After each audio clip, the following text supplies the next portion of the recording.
بسم اللہ الرحمن الرحیم. کہ جنات جو ناپاک جنات ہیں، جو شیاطین ہیں، ان کے ذریعے کام لیا جائے، کیونکہ جنات ہمیں نظر نہیں آتے. بعض دفعہ جن کام کرتے ہیں تو ہمیں کام تو نظر آتا ہے، جن نظر نہیں آ رہا ہوتا. تو ہم کیونکہ اب یہ بھی ایک کام کا ایسا سبب ہے جو مخفی ہے، اس لیے اس کو بھی جادو کہا جاتا ہے. جنات کیسے کام کرتے ہیں؟ پہلی بات یہ کہ جنات کے پاس لامحدود اختیار نہیں ہے. جیسے انسان کوئی کام کرنے میں کسی سبب کا محتاج ہے، تو ایسے ہی جنات بھی کام کرنے میں کسی سبب کے محتاج ہیں. ایسا نہیں ہو سکتا کہ وہ ایسی ان کے پاس طاقتیں ہیں کہ جب چاہیں جو چاہیں بیٹھ کے کر لیں. تو وہ کیا کرتے ہیں جنات؟ جو ناپاک جنات ہوتے ہیں، جو کافر جنات ہیں، یا جو اسلام دشمن جنات ہیں، یا انسانیت کے دشمن جنات. جیسے انسانوں میں ہر طرح کے لوگ ہیں، آپ ٹارگٹ کلر کو پیسے دے کے اس سے بندہ مروا دیں، آپ ایکسیڈنٹ کروا لیں کسی کے ذریعے پیسے دے کے، تو ایسے جنات کو بھی خوش کر کے ان سے کام بعض دفعہ نکلوایا جا سکتا ہے. ہمیشہ نہیں ہوتا، بعض دفعہ وہ کر دیتے ہیں. ان کو خوش کیسے کیا جاتا ہے؟ تو ایسے کام کر کے جو بہت ہی برے اور بھیانک وحشیانہ کام ہے. چونکہ شیطان انسان کو جنت سے نکالنے کا ذریعہ بنا اور جہنم میں لے جانا چاہتا ہے، تو اس شیطان کی جو اولاد ہے تو یہ کیا کرتی ہے؟ یہ کہتی ہے کہ آپ کوئی ایسا کام کرو جو انتہائی وحشی ہو، جس کی وجہ سے آپ پر جہنم واجب ہو جائے، تو ہم آپ کا کوئی کام کر کے دے دیں گے. تو اس کے لیے پھر جادوگر لوگ جو ہیں وہ کچھ ایسے کام کرتے ہیں جس سے شیاطین خوش ہو کے پھر جادوگر ان کو ایک میسج دیتے ہیں، پیغام دیتے ہیں کہ یہ کام کر لو. تو جنات اپنی بساط کے مطابق اس کام کے کرنے کی کوشش کرتے ہیں.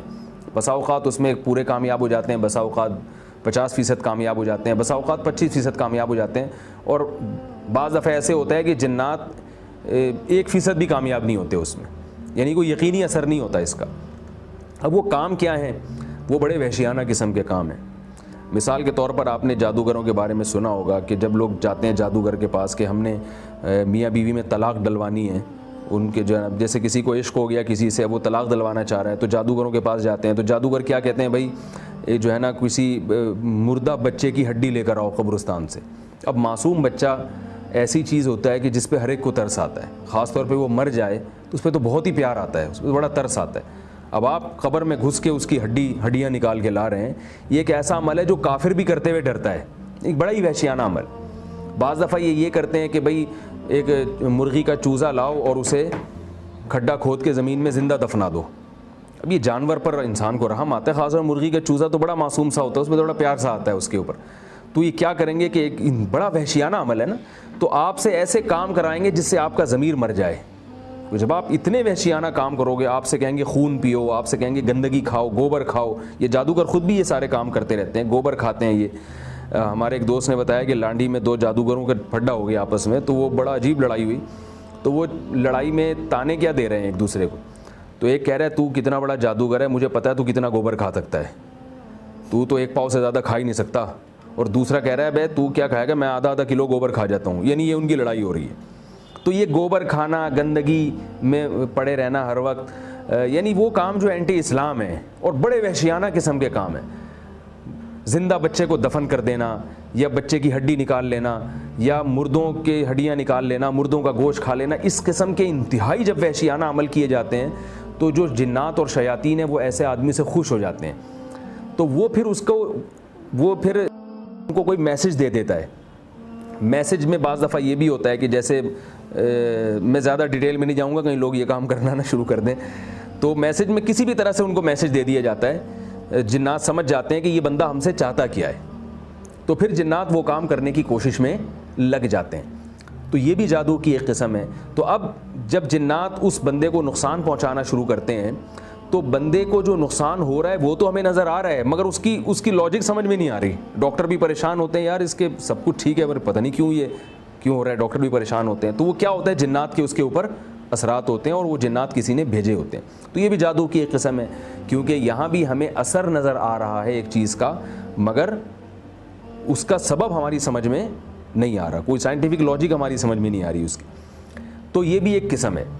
تو یہی والا جادو رسول اللہ صلی اللہ علیہ وسلم پر بھی ہوا تھا، یہودیوں نے کیا تھا جنات اور شیاطین کے ذریعے.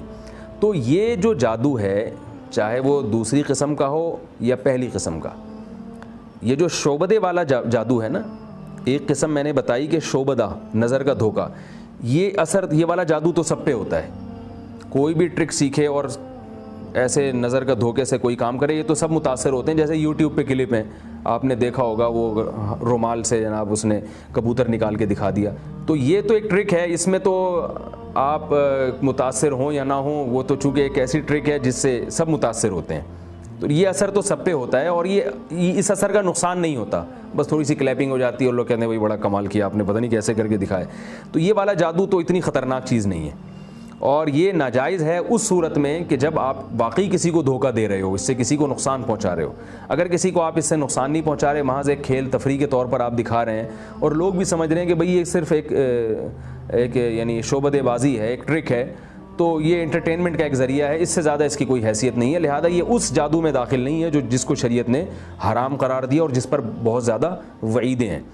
تو وہ حرام جادو کون سا ہے، وعیدیں کس پر ہیں؟ وہ دو قسم کا جادو ہے. ایک مسمرزم والا، جس میں جیسے وہ عامل نے کیا کیا، مٹکا لا کے دکھا دیا اور دھڑام سے وہ کر دیا، وہ والا جادو حرام ہے. اور یہ تیسری قسم کا جادو حرام ہے جس میں جنات کے ذریعے کام لیا جاتا ہے. یہ تو میں نے جادو کی 3 اقسام آپ کے سامنے بیان کی. اب میں جادو کی ایک اور حقیقت بیان کرتا ہوں.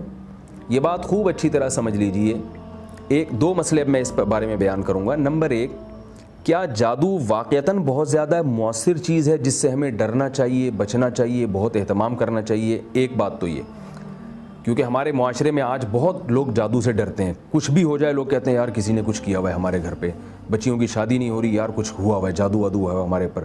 آپ کو روزگار نہیں مل رہا تو بھائی کچھ چکر ہے، کسی نے بندش لگائی ہوئی ہے. تو میں اس مسئلے کو ذرا واضح کروں گا. دوسرا میں یہ بتاؤں گا کہ کیا جادو کے ذریعے کسی شے کی حقیقت کو تبدیل کیا جا سکتا ہے؟ یعنی کیا جادوگر میں اتنی طاقت ہوتی ہے کہ سونے کو وہ چاندی بنا دے، پتھر کو وہ سونا بنا دے، یا انسان کو وہ جانور بنا دے، یا یعنی ایک چیز کی حقیقت ہی چینج کر دے؟ کیونکہ آج لوگ یہ بھی سمجھتے ہیں کہ جادوگر بہت کچھ کر سکتا ہے. تو میں اس مسئلے پر بھی انشاءاللہ بھی روشنی ڈالوں. نبی صلی اللہ علیہ وسلم پر جادو کا اثر اس لیے ہوا تھا کہ یہودی آپ کو جادوگر کہتے تھے. وہ کہتے تھے یہ جو قرآن پڑھتے ہیں یہ جادو ہے، اور یہ منتر سے اور جادو کے زور سے لوگوں کو اسلام کی طرف لا رہے ہیں. تو اللہ تعالیٰ نے آپ صلی اللہ علیہ وسلم پر یہودیوں کے جادو کا اثر ہونے دیا تاکہ یہودیوں کو یقین آ جائے، اور یہ بات دلائل کی دنیا میں بالکل واضح ہو جائے کہ محمد صلی اللہ علیہ وسلم جادوگر نہیں ہے. کیونکہ آپ کو ذرہ برابر بھی جادو کے علم سے مناسبت ہوتی تو آپ اپنے اوپر جادو نہیں ہونے دیتے اور جادو کا توڑ کر لیتے فوراً. کیونکہ جادوگر کے اوپر جادو کا اثر نہیں ہوتا، وہ جانتا ہے کہ جادو کی شرارتوں کو سمجھتا ہے وہ. تو اللہ تعالیٰ نے محمد صلی اللہ علیہ وسلم پر جادو کا اثر اس لیے ہونے دے دیا تاکہ لوگوں کو یقین آ جائے کہ آپ صلی اللہ علیہ وسلم بشریت میں کامل ہیں اور آپ صلی اللہ علیہ وسلم جادوگر نہیں ہیں.